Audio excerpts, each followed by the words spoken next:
Oi, pessoal, bora para mais um dia de Lendo a Bíblia em um ano. Hoje nós iremos ler do capítulo 5 ao capítulo 10, então já pega a sua Bíblia, o seu plano de leitura e bora. E não se esqueça de curtir, de comentar e se inscrever no canal. Como sempre, primeiro vamos orar. Papai, muito obrigada por esse privilégio de podermos estar aqui na tua presença, aprendendo ainda mais a tua palavra através deste livro. Nos ajude a entender e a praticar tudo que o Senhor tem nos ensinado durante todos esses dias. Fala conosco, precisamos te ouvir, queremos ser transformados pela tua verdade. É isso que eu te peço. Amém. Capítulo 5. 3 dias depois, Esté vestiu seus trajes de rainha e colocou-se no pátio interno do palácio, em frente do salão do rei.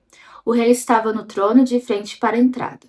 Quando viu a rainha Esté ali no pátio, teve misericórdia dela e estendeu-lhe o cetro de ouro que tinha na mão. Esté aproximou-se e tocou a ponta do cetro. E o rei lhe perguntou: Que há, rainha Esté? Qual é o seu pedido? Mesmo que seja metade do reino, será dado a você. Respondeu Esté: Se for do agrado do rei, venha com Amã a um banquete que lhe preparei. Disse o rei: Tragam Amã imediatamente, para que ele atenda ao pedido de Esté. Então o rei e Amã foram ao banquete que Esté havia preparado. Enquanto bebiam vinho, o rei tornou a perguntar a Esté: Qual é o seu pedido? Você será atendida. Qual é o seu desejo? Mesmo que seja metade do reino, será concedido a você. E Esté respondeu: Este é o meu pedido e o meu desejo. Se o rei tem consideração por mim, e se lhe agrada atender e conceder o meu pedido, que o rei e Amã venham amanhã ao banquete que lhes preparei. Então responderei à pergunta do rei. Naquele dia, Amã saiu alegre e contente, mas ficou furioso quando viu que Mardoqueu, que estava junto à porta do palácio real, não se levantou nem mostrou respeito em sua presença. Amã, porém, controlou-se e foi para casa, reunindo seus amigos e Zera e sua mulher. Amã vangloriou-se de sua grande riqueza, de seus muitos filhos e de como o rei havia honrado e promovido acima de todos os outros nobres e oficiais. E acrescentou Amã: Além disso, sou o único que a rainha Esther convidou para acompanhar o rei ao banquete que ela lhe ofereceu. Ela me convidou para comparecer amanhã com o rei. Mas tudo isso não me dará satisfação enquanto eu vir aquele judeu Mardoqueu sentado junto à porta do palácio real. Então Zeres, sua mulher, e todos os seus amigos lhe sugeriram: Mande fazer uma forca de mais de 20 metros de altura, e logo pela manhã peça ao rei que Mardoqueu seja enforcado nela. Assim, você poderá acompanhar o rei ao jantar e alegrar-se. A sugestão agradou a Amã, e ele mandou fazer a forca. Capítulo 6. Naquela noite, o rei não conseguiu dormir. Por isso, ordenou que trouxessem o livro das crônicas do seu reinado e que o lessem para ele. E foi lido o registro de que Mardoqueu tinha denunciado Bigtã e Teres, dois dos oficiais do rei que guardavam a entrada do palácio e que haviam conspirado para assassinar o rei Xerxes. Que honra e reconhecimento Mardoqueu recebeu por isso? Perguntou o rei. Seus oficiais responderam: Nada lhe foi feito. O rei perguntou: Quem está no pátio? Ora, Amã havia acabado de entrar no pátio externo do palácio para pedir ao rei o enforcamento de Mardoqueu na forca que ele havia preparado. Os oficiais do rei responderam: É Amã que está no pátio. Façam-no entrar, ordenou o rei. Entrando Amã, o rei perguntou: O que se deve fazer ao homem que o rei tem o prazer de honrar? E Amã pensou consigo: A quem o rei teria prazer de honrar senão a mim? Por isso respondeu ao rei: Ao homem que o rei tem prazer de honrar, ordena que tragam um manto do próprio rei e um cavalo que o rei montou, e que ele leve o brasão do rei na cabeça. Em seguida, sejam o manto e o cavalo confiados a alguns dos príncipes mais nobres do rei, e ponham eles o manto sobre o homem que o rei deseja honrar e o conduzam sobre o cavalo pelas ruas da cidade, proclamando diante dele: Isto é o que se faz ao homem que o rei tem prazer de honrar. O rei ordenou então a Amã: Vá depressa apanhar o manto e o cavalo e faça ao judeu Mardoqueu o que você sugeriu. Ele está sentado junto à porta do palácio real. Não omita nada do que você recomendou. Então Amã apanhou o cavalo, vestiu Mardoqueu com um manto e o conduziu sobre o cavalo pelas ruas da cidade, proclamando à frente dele: Isso é o que se faz ao homem que o rei tem prazer de honrar. Depois disso, Mardoqueu voltou para a porta do palácio real. Amã, porém, correu para casa com o rosto coberto, muito aborrecido, e contou a Zeres, sua mulher, e a todos os seus amigos tudo o que lhe havia acontecido. Tanto seus conselheiros como Zeres, sua mulher, lhes disseram: Visto que Mardoqueu, diante de quem começou a sua queda, é de origem judaica, você não terá condições de enfrentá-lo. Sem dúvida, você ficará arruinado. E enquanto ainda conversavam, chegaram os oficiais do rei, às pressas. Levaram Amã para o banquete que Esté havia preparado. Capítulo 7. O rei e Amã foram ao banquete com a rainha Esté. E enquanto estavam bebendo o vinho no segundo dia, o rei perguntou de novo: Rainha Esté, qual é o seu pedido? Você será atendida. Qual é o seu desejo? Mesmo que seja metade do reino, isso será concedido a você.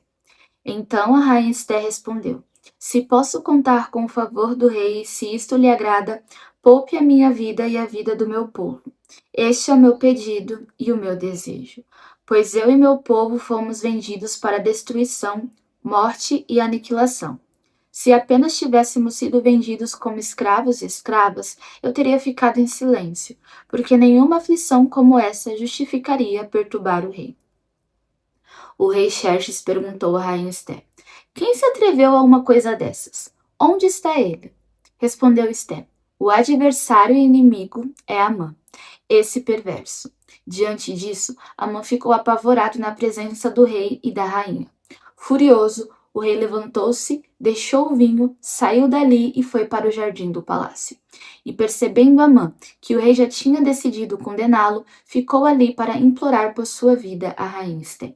E voltando o rei do jardim do palácio ao salão do banquete, viu Amã caindo sobre o assento onde Esther estava reclinada, e então exclamou: Chegaria ele ao cúmulo de violentar a rainha na minha presença e em minha própria casa? Mal o rei terminou de dizer isso, alguns oficiais cobriram o rosto de Amã, e um deles, chamado Arbona, que estava a serviço do rei, disse: Há uma forca de mais de 20 metros de altura junto à casa de Amã, que ele fez para Mardoqueu, aquele que intercedeu pela vida do rei. Então o rei ordenou: Enforquem-no nela. Assim, Amã morreu na forca que tinha preparado para Mardoqueu, e a ira do rei se acalmou. Capítulo 8. Naquele mesmo dia, o rei Xerxes deu à rainha Esté todos os bens de Amã, o inimigo dos judeus, e Mardoqueu foi trazido à presença do rei, pois Esté lhe dissera que ele era seu parente. O rei tirou seu anel-selo que havia tomado de Amã e o deu a Mardoqueu. E Esté o nomeou administrador dos bens de Amã. Mas Esté tornou a implorar ao rei, chorando aos seus pés, que revogasse o plano maligno de Amã, o Agagita, contra os judeus. Então o rei estendeu o cetro de ouro para Esté, e ela se levantou diante dele e disse: Se for do agrado do rei, se posso contar com seu favor, e se ele considerar justo, que se escreva uma ordem revogando as cartas de Amã, filho do Agagita Amedata, escreveu para que os judeus fossem exterminados em todas as províncias do império. Pois, como suportarei ver a desgraça que cairá sobre o meu povo? Como suportarei a destruição da minha própria família? O rei Xerxes respondeu à rainha Esté e ao judeu Mardoqueu: Mandei enforcar Amã e dei os seus bens a Esté porque ele atentou contra os judeus. Escrevam agora outro decreto em nome do rei, em favor dos judeus, como melhor lhes parecer, e selem-no com o anel-selo do rei, pois nenhum documento escrito em nome do rei e selado com o seu anel pode ser revogado. Isso aconteceu no 23º dia do terceiro mês, o mês de Sivan. Os secretários do rei foram imediatamente convocados e escreveram todas as ordens de Mardoqueu aos judeus, aos sátrapas, aos governadores e aos nobres das 127 províncias que se estendiam da Índia até a Etiópia. Essas ordens foram redigidas na língua e na escrita de cada província e de cada povo, e também na língua e na escrita dos judeus. Mardoqueu escreveu em nome do rei Xerxes, selou as cartas com o anel-selo do rei e as enviou por meio de mensageiros, montados em cavalos velozes, das estrebarias do próprio rei. O decreto do rei concedia aos judeus de cada cidade o direito de se reunirem e de se protegerem, de destruir, matar e aniquilar qualquer força armada de qualquer povo ou província que os ameaçasse. A eles, suas mulheres e seus filhos, e o direito de saquear os bens dos seus inimigos. O decreto entrou em vigor nas províncias do rei Xerxes no 13º dia do 12º mês, o mês de Adar. Uma cópia do decreto foi publicada como lei em cada província e levada ao conhecimento do povo de cada nação, a fim de que, naquele dia, os judeus estivessem prontos para vingar-se dos seus inimigos. Os mensageiros, montando cavalos das estrebarias do rei, saíram a galope, por causa da ordem do rei. O decreto também foi publicado na cidadela de Suzã. Mardoqueu saiu da presença do rei usando vestes reais em azul e branco, uma grande coroa de ouro e um manto púrpura de linho fino. E a cidadela de Suzã exultava de alegria. Para os judeus, foi uma ocasião de felicidade, alegria, júbilo e honra. Em cada província e em cada cidade, onde quer que chegasse o decreto do rei, havia alegria e júbilo entre os judeus, com banquetes e festas. Muitos que pertenciam a outros povos do reino tornaram-se judeus, porque o temor dos judeus tinha se apoderado deles. Capítulo 9. No 13º dia do 12º mês, o mês de Adar, entraria em vigor o decreto do rei. Naquele dia, os inimigos dos judeus esperavam vencê-los, mas aconteceu o contrário. Os judeus dominaram aqueles que os odiavam, reunindo-se em suas cidades em todas as províncias do rei Xerxes, para atacar os que buscavam a sua destruição. Ninguém conseguia resistir-lhes, porque todos os povos estavam com medo deles, e todos os nobres das províncias, os sátrapas, os governadores e os administradores do rei apoiaram os judeus, porque o medo que tinham de Mardoqueu havia se apoderado deles. Mardoqueu era influente no palácio, sua fama espalhou-se pelas províncias, e ele se tornava cada vez mais poderoso. Os judeus feriram todos os seus inimigos à espada, matando-os e destruindo-os, e fizeram o que quiseram com eles. Na cidadela de Suzã, os judeus mataram e destruíram 500 homens. Também mataram Parsandata, Dalfon, Aspata, Porata, Adalia, Aridata, Farmasta, Arisai, Aridai e Vaisata, os 10 filhos de Amã, filho de Amedata, o inimigo dos judeus, mas não se apossaram dos seus bens. Naquele mesmo dia, o total de mortos na cidadela de Suzã foi relatado ao rei, que disse a rainha Esté: os judeus mataram e destruíram 500 homens e os 10 filhos de Amã na cidadela de Suzã, que terão feito nas outras províncias do império. Agora, diga qual é o seu pedido, e você será atendida. Tem ainda algum desejo? Este será concedido a você. Respondeu Esté: se for do agrado do rei, que os judeus de Suzã tenham autorização para executar também amanhã o decreto de hoje, para que os corpos dos 10 filhos de Amã sejam pendurados na forca. Então o rei deu ordens para que assim fosse feito. O decreto foi publicado em Suzã, e os corpos dos 10 filhos de Amã foram pendurados na forca. Os judeus de Suzã ajuntaram-se no 14º dia do mês de Adar e mataram 300 homens em Suzã, mas não se apossaram dos seus bens. Enquanto isso, o restante dos judeus que viviam nas províncias do império também se ajuntaram para se protegerem e se livrarem dos seus inimigos. Eles mataram 75.000 deles, mas não se apossaram dos seus bens. Isso aconteceu no 13º dia do mês de Adar, e no 14º dia descansaram e fizeram dessa data um dia de festa de alegria.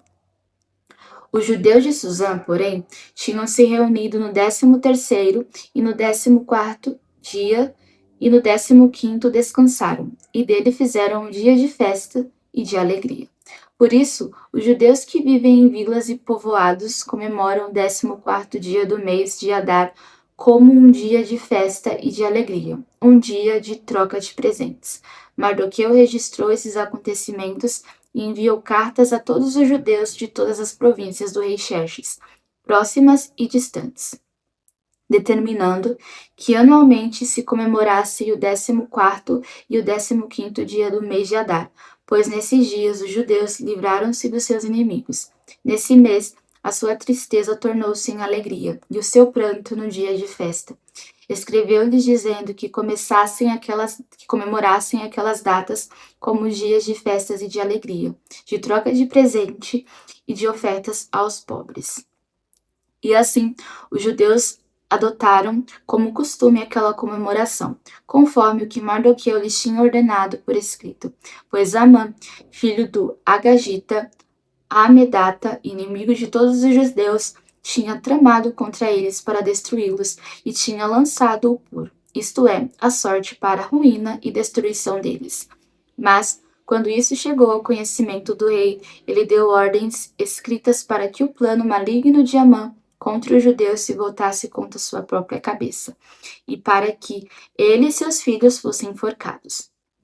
Por isso, aqueles dias foram chamados Purim, da palavra pur, considerando tudo o que estava escrito nessa carta, o que tinha visto e o que tinha acontecido. Os judeus decidiram estabelecer o costume de que eles e os seus descendentes e todos os que se tornassem judeus não deixariam de comemorar anualmente esses 2 dias, na forma prescrita e na data certa. Esses dias seriam lembrados e comemorados em cada família de cada geração, em cada província e em cada cidade, e jamais deveriam deixar de ser comemorados pelos judeus, e os seus descendentes jamais deveriam esquecer-se de tais dias. Então, a rainha Esté, filha de Abiail, e o judeu Mardoqueu escreveram com toda a autoridade uma segunda carta para confirmar a primeira, acerca do Purim. Mardoqueu enviou cartas a todos os judeus das 127 províncias do Império de Xerxes, desejando-lhes paz e segurança, e confirmando que os dias de Purim deveriam ser comemorados nas datas determinadas, conforme o judeu Mardoqueu e a rainha Esté tinham decretado e estabelecido para si mesmos, para todos os judeus e para os seus descendentes, e acrescentou observações sobre tempos de jejum e de lamentação. O decreto de Esté confirmou as regras do Purim, e isso foi escrito nos registros. Capítulo 10. O rei Xerxes impôs tributos a todo o império, até sobre as distantes regiões costeiras. Todos os seus atos de força e de poder e o relato completo da grandeza de Mardoqueu, a quem o rei dera autoridade, estão registrados no livro das crônicas dos reis da Média e da Pérsia. O judeu Mardoqueu foi o segundo na hierarquia depois do rei Xerxes. Era homem importante entre os judeus e foi muito amado por eles, pois trabalhou para o bem do seu povo e promoveu o bem-estar de todos. Agora vamos orar. Papai, muito obrigada por esse dia, sou grata por tudo que nós aprendemos através desse livro, que nós não venhamos esquecer quem nós somos em Ti e viver essa identidade todos os dias das nossas vidas. Nos dias bons, nos dias difíceis, que nós não venhamos esquecer quem nós somos em Ti. Nós possamos nos apegar à Tua palavra, a quem o Senhor é, e estar cada vez mais enraizado nessa identidade, crendo, confiando em Ti. Nos ajude a nos mantermos firmes, com os olhos fixos no Senhor. Que o Senhor continue falando através dessa palavra. Que o Senhor seja conosco, porque nós precisamos de Ti. E assim como nós vimos a mão poderosa do Senhor nessa história, que a mão poderosa do Senhor esteja conosco, que o Senhor esteja conosco, que a Tua presença seja conosco. Mais importante do que qualquer coisa, mais importante do que bens, do que status, do que dinheiro, do que posições, enfim, não tem nada que se compare à Tua presença, e é isso que nós desejamos. Continue falando conosco. É isso que eu te peço e agradeço. Amém. Bom, agora você já sabe, tira um tempo pra meditar sobre tudo que a gente aprendeu hoje. Te vejo amanhã. Um beijo e tchau!